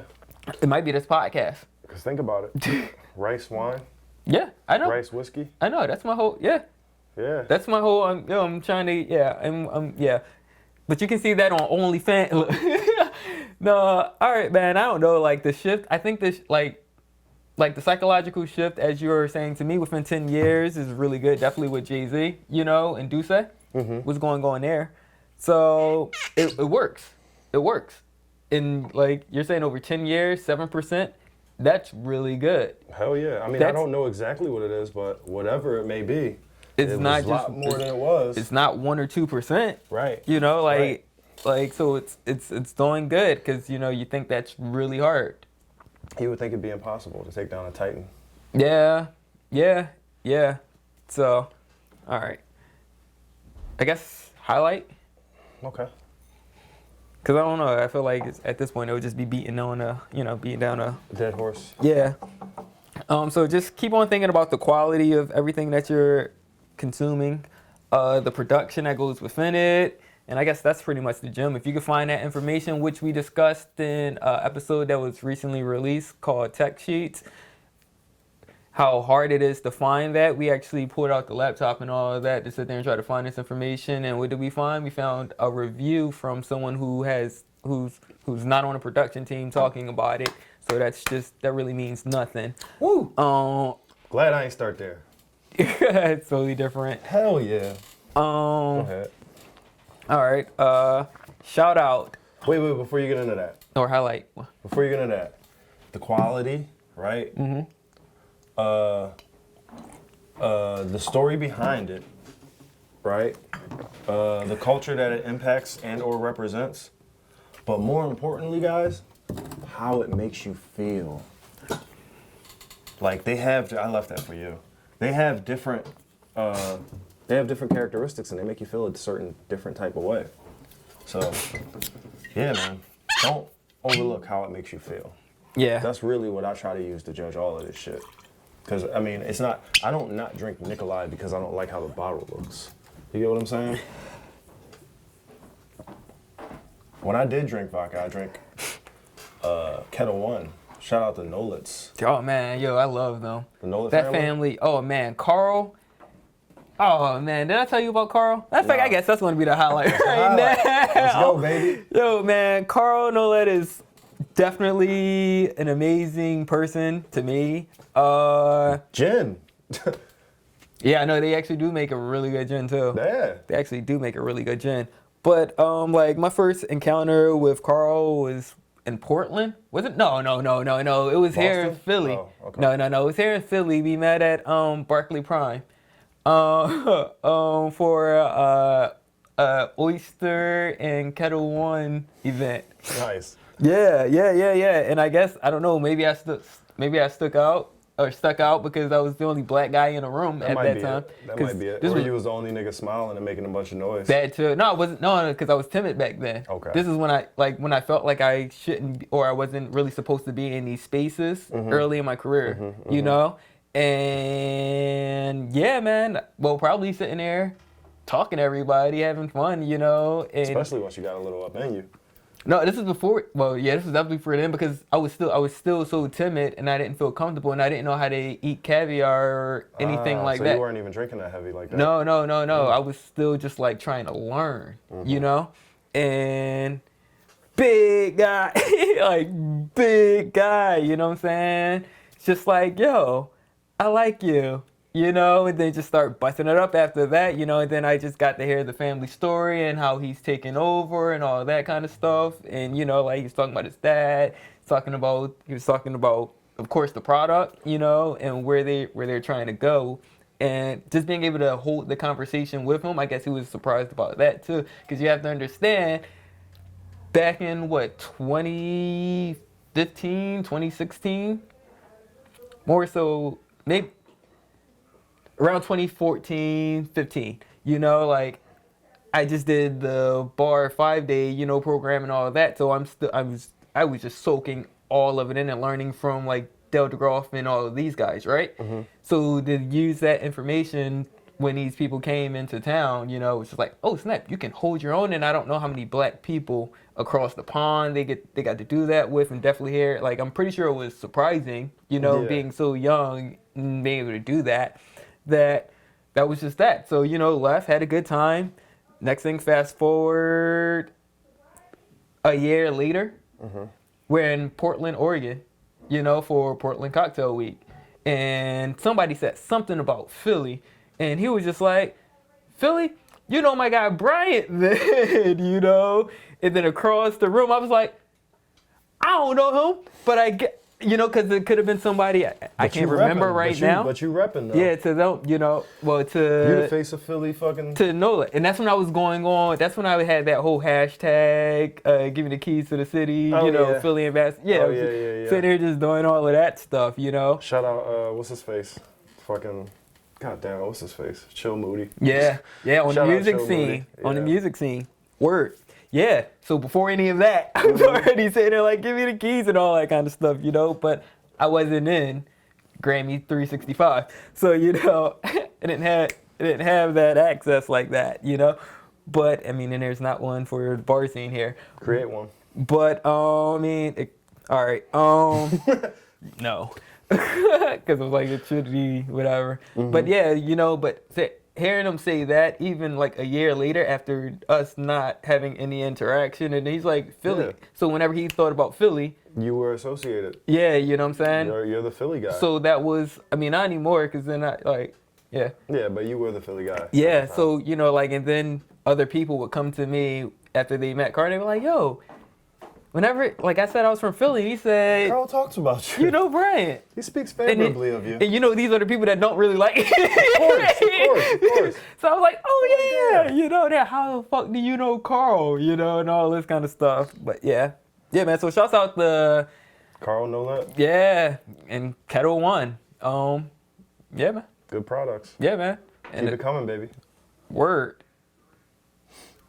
So whenever anybody asks about vodkas, I do tell them to go to Kettle One. I'm Yeah. like, Oh, Kettle that's One. natural. To me, that's natural. Well, no, I mean, because a lot of people go to like for Tito's, Yeah. and then, I mean, no, They're like, like, oh, it's gluten free. I'm like, bitch, every vodka's gluten free. yeah, but they just, an article just got written up about that, saying that. So now everybody knows. But At least no, the like, people who read it. like, yeah, so like now what I sit there and do is just sit there and break down the differences between all the vodkas. And I usually do start off with Kettle One. Just like, well, I mean, this right here, it's going to have more of that citrus note, but more so heavy on the lemon peel and all that kind of stuff, you know, and that's easy. That's great for like mixing drinks, Great you know. great for a martini. You know, like any, you know, sitting there just trying to paint a picture between like how all the difference between all the vodkas are, because everybody's supposed to. Right. They expect it to be supposed just a to be. completely neutral spirit, but it isn't. Yeah, it's like they each have their own different flavor profiles and all that kind of stuff. But shouts out to Carl, man. Yeah, shouts out to Carl. For being so passionate, and you know, because Yeah. that drove me down the rabbit hole to Could you actually be able imagine to how do much that. of a blessing it is when like the kids want to take the family business over Mm-hmm. and like actually want to expand it Yeah, instead of like just climbing motherfucking mountains in North Pole yeah, and yeah. being on watch commercials and shit. So in the wine world, because you know, like that's what I'm studying. Like in Burgundy, I was just watching a family. So they were sitting there talking about how it works and how that happened. And of course, the laws are totally different, and of course, like the way people are being raised and all that. You know, the opportunities are totally different, right? And it's just like, well, I'm sitting there eating the grapes, and my brother, you see him just looking at the grapes, and I'm sitting there eating them. So it's only fitting that he became the general manager, and I became the winemaker. And the way that the laws work, crazy. and the way that, because Napoleon, when he was sitting there taking over, he enforced that, like you have to split your assets equally Okay. between your kids and just keep it going on. That's the only way you're able to keep all of that land. That's and fucking crazy. that's why in certain regions you have this plot. Like so many different wine labels can have the same area. It's because it's like 2 rows could be for one family, 3 rows and it has to be split like that. Oh wow. So like, So they actually promoted like legacy. yeah, because if you didn't have any kids, then your You land gotta is go taken. give that shit to somebody else. Yeah. Yeah. Yeah. So I mean, so it's kind of like interesting and dope because over here it's not like that. Nah, we it's don't just give a like fuck. you just start. Pay the bills, nigga. Yeah. Yeah. So that's how a lot of that tradition happened. So I can only see the Nolettes just like no. Yeah, bringing them up. This is how it bringing is. them up. Yeah. That's dope. That's dope. Well, you just told me a bunch. Man, I'm just learning a lot. You got anything? Nah. All right. Well, shit. Thank you for tuning into another episode Of That's 86. I've been Theo, and this has been Bryant. Yeah, And, man, and I'm finally drinking water after all that. Yo, we didn't even get to the wine, yo. We didn't get to the We didn't wine. get to the wine, and it's over here chilling, so that's going to be a different experience than we had last time with it. Indeed. All right, thank you for listening, and keep following. Cheers. Cheers.